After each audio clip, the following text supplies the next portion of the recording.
How does this look in terms of actually being tracked within the system? So this is all managed within the resourcing planner. So you have two versions of the resourcing planner. You have one at project level, which is ultimately all of the bookings that are sitting from a task level. And then you have a wider resourcing planner view here, which we'll jump onto a little bit more later in the demo.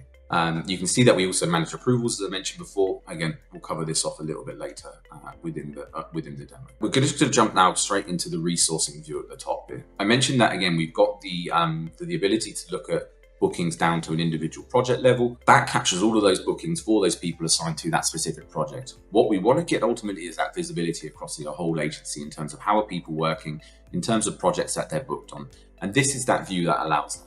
You've got real flexibility in terms of seeing this view across multiple different dates. It tracks all of individuals' time from an FTE perspective against jobs that they've been booked to work on.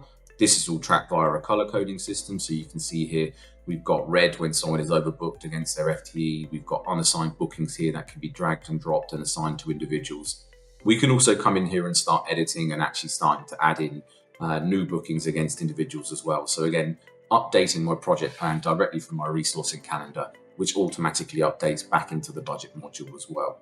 In terms of different views, different filters, where we really can add the value is actually coming down to that specific level to say, hey, show me what my team are working on. Say from a creative perspective, I want to see all of my individuals. This is where we have that option to really leverage filters within this view to really get that personalized view about how my team are working and how they're running as well.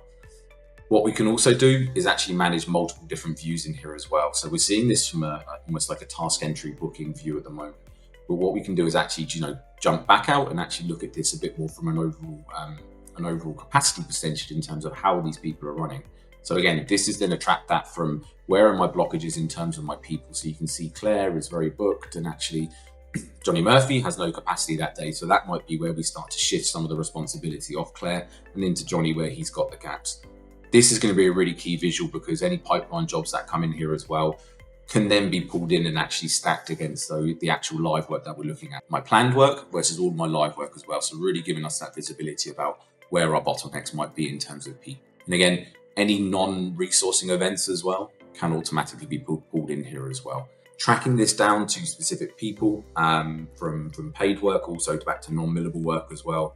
Placeholders for internal meetings, training, recurring daily scrums, for example, can automatically be pulled in here as well. And again, layering this as well is automatic. What we can do here is it's about how we're making sure we're assigning the right people.